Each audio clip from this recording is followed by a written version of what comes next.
हकीम साहब, आजकल ये कमेंट्स में देखने में आ रहा, काफी कमेंट्स आए हैं कि बच्चों में नक्सीर फूट जाती है, बड़ों में नक्सीर फूट जाती है।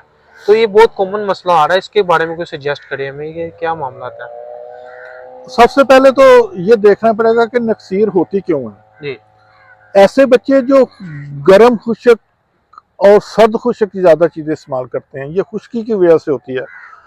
उनमें फास्ट फूड, चिकन वगैरह और इस तरह की चीज़ें, बाहर की बाजारी चीज़ें ज़्यादा इस्तेमाल करने से जब खुश्की होती है तो नाक के अंदर से ब्रीक ब्रीक जो कैपिलरीज होती हैं, खून की छोटी छोटी नालियाँ होती हैं, वो खुश्की की वजह से फटती हैं और उनमें से खून आना शुरू होता है, जिसको हम नक्सीर कहते हैं। जी जी।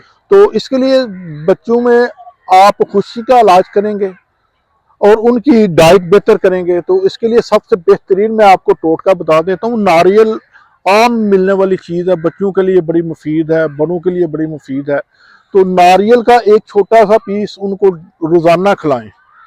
तो बाज़ लोग हमें आके कहते हैं जी नारियल ताज़ा नहीं मिलता, तो उसका तरीका यह है कि आपने नारियल दुकानदार से, जिसको हम गरी खोपा कहते हैं, वो खुशक दुकानों से जी जी। मिलता, वो ले लें। उसका एक छोटा पीस रोजाना रात को पानी में भिगो दें ठीक हो गया। और सुबह वो नरम होगा तो वो उसको बच्चे को दें को 10-15 दिन, तो नक्सीर का ये मसला बिल्कुल ठीक हो जाएगा। तो ये बड़े भी इस्तेमाल कर सकते हैं बच्चों के अलावा? ये मर्ज ज्यादा तो बच्चों में है, लेकिन बड़ों में भी अक्सर देखा है, क्योंकि इसका तल्लक खुश्की से है।